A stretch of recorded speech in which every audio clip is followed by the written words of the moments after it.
દવે સાથે નિર્મલ, હવે અલ્પેશ ઠાકોર સામે પ્રદેશ કોંગ્રેસ હાઈકમાન્ડમાં ભ્રષ્ટાચારને લઈને ફરિયાદ કરશે. શું વધુ વિગતો?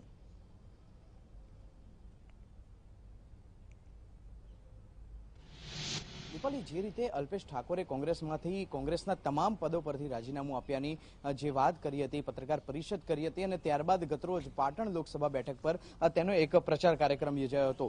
જે પ્રચાર કાર્યક્રમ હતો તે સવારે 9 વાગ્યાથી લઈ અને રાત્રિના 8 વાગ્યા દરમિયાન હતો. અલગ અલગ ગામડાઓમાં, અલગ અલગ વિસ્તારોમાં આ પ્રચાર કાર્યક્રમ કરવામાં આવ્યો હતો, જ્યાં અલ્પેશ ઠાકોરે જે પ્રચાર કર્યો છે તેમાં તેણે કોંગ્રેસને આડે હાથ લીધી છે. કોંગ્રેસ પાર્ટી વિરુદ્ધ તેણે પ્રચાર કર્યો છે. જે પાર્ટીના ધારાસભ્ય તરીકે તે અત્યાર સુધી રહ્યા અને ત્યારબાદ હવે જ્યારે પ્રચાર કરવાની વારી આવી છે, 2019ના લોકસભાનો જ્યારે સમયગાળો ચાલી રહ્યો છે અને તે સમય દરમિયાન જ્યારે પ્રચાર કરવાની વાત છે, તેવા સંજોગોમાં અલ્પેશ ઠાકોરે કોંગ્રેસ પાર્ટી વિરુદ્ધ પ્રચાર કરવાની શરૂઆત કરી છે. ગતરોજ જે પ્રચાર કર્યો તે પ્રચારમાં તેણે સ્પષ્ટ ઉલ્લેખ કર્યો છે કે 2017 સુધી અલ્પેશ ઠાકોર બધાને સારો લાગતો હતો. અલ્પેશ ઠાકોરની જે કામ કરવાની પદ્ધતિ હતી તે સારી લાગતી હતી અને તેની જે કામ કરવાની પદ્ધતિ છે તેનો લાભ લીધા બાદ હવે 2019માં અલ્પેશ ઠાકોરની નીતિ રીતિ સામે સવાલો ઉભા કરવામાં આવ્યા છે. એટલે આમ જે રીતે પાર્ટી વિરોધી પ્રચાર કરવામાં આવી રહ્યો છે તેને લઈ અને કોંગ્રેસનું જે પ્રદેશ મોવડી મંડળ છે તેના દ્વારા હાઈકમાન્ડને ફરિયાદ કરવામાં આવશે. હાઈકમાન્ડને જે ફરિયાદ કરવામાં આવશે તેમાં શિષ્ટાચારનું ઉલ્લંઘન કરવાની